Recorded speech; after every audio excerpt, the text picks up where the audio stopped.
வணக்கம். இன்றைய செய்திகள். உத்தரகாண்ட் மாநிலம் டேராடூனில் நடைபெற்ற தேசிய அளவிலான ஐஸ் ஸ்கேட்டிங் போட்டியில் காஞ்சிபுரம் மாணவர்கள் 12 தங்கப்பதக்கம் 5 வெள்ளிப்பதக்கம் பெற்று சாதனை படைத்துள்ளனர். உத்தரகாண்ட் மாநிலம் டேராடூனில் இந்த மாதம் 9, 10, 11 ஆகிய தேதிகளில் தேசிய அளவிலான 7வது தேசிய ஐஸ் ஸ்கேட்டிங் போட்டிகள் நடைபெற்றன.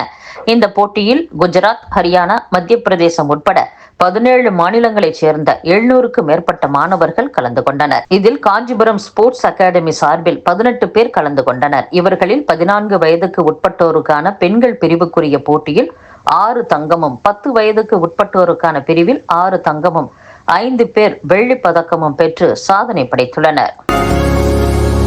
வரும் ஜனவரி 2ஆம் தேதி திருச்சியிலிருந்து தான் தொடங்க உள்ள சமத்துவ நடைப்பயணத்தை தொடங்கி வைக்க வருமாறு முதலமைச்சர் மு.க.ஸ்டாலினுக்கு மதிமுக பொதுச் செயலாளர் வைகோ அழைப்பு விடுத்துள்ளார்.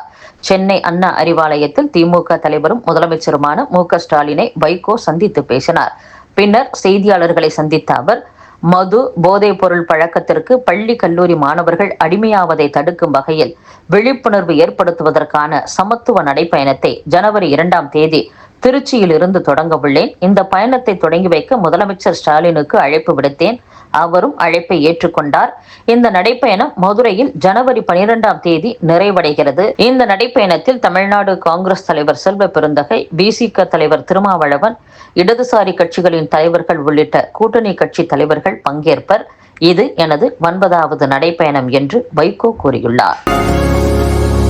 கடந்த 2019 மக்களவை தேர்தலின் போது வாக்காளர்களுக்கு பட்டுவாடா செய்வதற்காக கோடிக்கணக்கான ரூபாய் பதுக்கி வைத்திருந்ததாக தொடரப்பட்ட வழக்கின் விசாரணைக்காக வேலூர் மக்களவை உறுப்பினர் டி.எம். கதிர் ஆனந்த் நீதிமன்றத்தில் ஆஜரானார். கதிர் ஆனந்த் முதன்முறையாக 2019, 2024 இடையே வேலூர் மக்களவை உறுப்பினராக பதவி வகித்ததுடன் 2024 நடைபெற்ற மக்களவை தேர்தலில் இதே தொகுதியில் மீண்டும் வெற்றி பெற்று 2வது முறையாக வேலூர் மக்களவை உறுப்பினராக இருந்து வருவது குறிப்பிடத்தக்கது.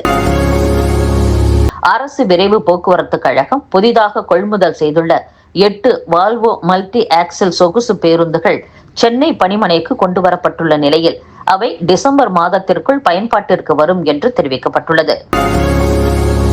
தென்மேற்கு வங்கக்கடல் மற்றும் அதை ஒட்டிய தென்கிழக்கு வங்கக்கடலின் மேல் ஒரு வளிமண்டல கீழடுக்கு சுழற்சி நிலவுகிறது. இதனால் இன்று முதல் நவம்பர் 18ஆம் தேதி வரை தமிழகத்தில் ஓரிரு இடங்களிலும், புதுச்சேரி மற்றும் காரைக்கால் பகுதிகளிலும் மிதமான மழைக்கு வாய்ப்புள்ளதாக வானிலை ஆய்வு மையம் அறிவித்துள்ளது.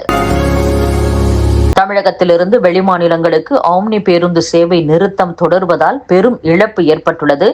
இந்த பிரச்சனையில் தமிழக அரசு தலையிட்டு உரிய தீர்வு காண வேண்டும் என ஆம்னி பேருந்து உரிமையாளர்கள் கோரிக்கை விடுத்துள்ளனர். தமிழகத்தில் மருத்துவ படிப்புகளுக்கான சிறப்பு சுற்று கலந்தாய்வில் இடங்களை தேர்வு செய்வதற்கான அவகாசம் இன்றுடன் நிறைவடைவதாக அறிவிக்கப்பட்டுள்ளது. மும்பை சிபிஐ குற்றப்பிரிவு போலீசார் போன்று வீடியோ காலில் பேசி டிஜிட்டல் கைது என மிரட்டி காட்பாடியில் உள்ள பெண் மருத்துவரிடம் 83 லட்சம் ரூபாய் மோசடி செய்யப்பட்ட சம்பவம் அதிர்ச்சியை ஏற்படுத்தியுள்ளது. ஆசிய உள்கட்டமைப்பு முதலீட்டு வங்கி பிரதிநிதிகள் குழுவினர் சென்னையில் நடைபெற்று வரும் மெட்ரோ ரயில் திட்டங்களை பார்வையிடுவதற்காக சென்னை வந்துள்ளனர்.